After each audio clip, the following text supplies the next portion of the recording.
রত্নের কদর বোঝেন শ্যামসুন্দর জুয়েলার্সের কর্ণধার রূপক সাহা। রবি হাসদা থেকে নরহরি শ্রেষ্ঠারা প্রত্যেকেই এক একজন রত্ন খেলার মাঠে, তাই তাদের যথাযথ সম্মান দিতে চান ইস্ট বেঙ্গল ক্লাবের সচিব রূপক সাহা। তিনি নিজে ক্রীড়াপ্রেমী, ইস্ট বেঙ্গল ক্লাবের সচিব পদে এসে এমন ভারত সেরা হওয়ারই স্বপ্ন দেখছেন, তবে বাংলার ভারত সেরা হওয়ায় উচ্ছ্বসিত। বলছেন, বছর শুরুটাই ফুটবলে রঙিন করে তুলল বাংলার এই সব ছেলেরা। খুব তাড়াতাড়ি ক্লাবে ডেকে এনে সংবর্ধিত করতে চান ইস্ট বেঙ্গল ক্লাবের সচিব রূপক সাহা। নতুন বছরের শুভেচ্ছা সবাইকে। আর এই নতুন বছরের প্রাক মুহূর্তে নতুন বছরটিকে আরও সুন্দর, আরও মধুর করে দিয়েছে বাংলার ৩৩তম সন্তোষ ট্রফি জয়। অনেক দিনের অপেক্ষার অবসান হলো।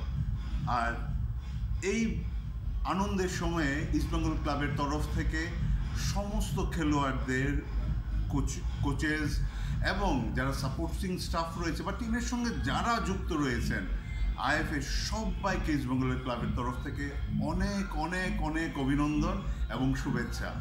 এটা একটা বিরাট গর্বের মুহূর্ত। বাংলা ফুটবলে ভারতবর্ষের সেরা, এইটাই তো আমরা দেখতে চাই, যেটা দেখতে চাই আমরা ইস্টবেঙ্গলের মধ্যে, সবার মধ্যে।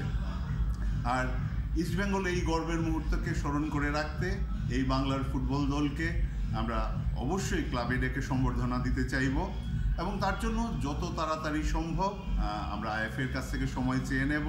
তাদের সময় মতো সবাইকে ক্লাবে নিয়ে এসে আমরা এই বিজয়ের এই আনন্দটা আমরা সবাই মিলে উপভোগ করব। আর সেই তারিখটা অবশ্যই আপনাদেরও জানিয়ে দেব। আপনারা সবাই আসবেন, কারণ এটা বাংলার জয়। জয় বাংলা। বছরের শেষ দিনেই রোমাঞ্চকরভাবে সন্তোষ ট্রফি চ্যাম্পিয়ন হয় বাংলা।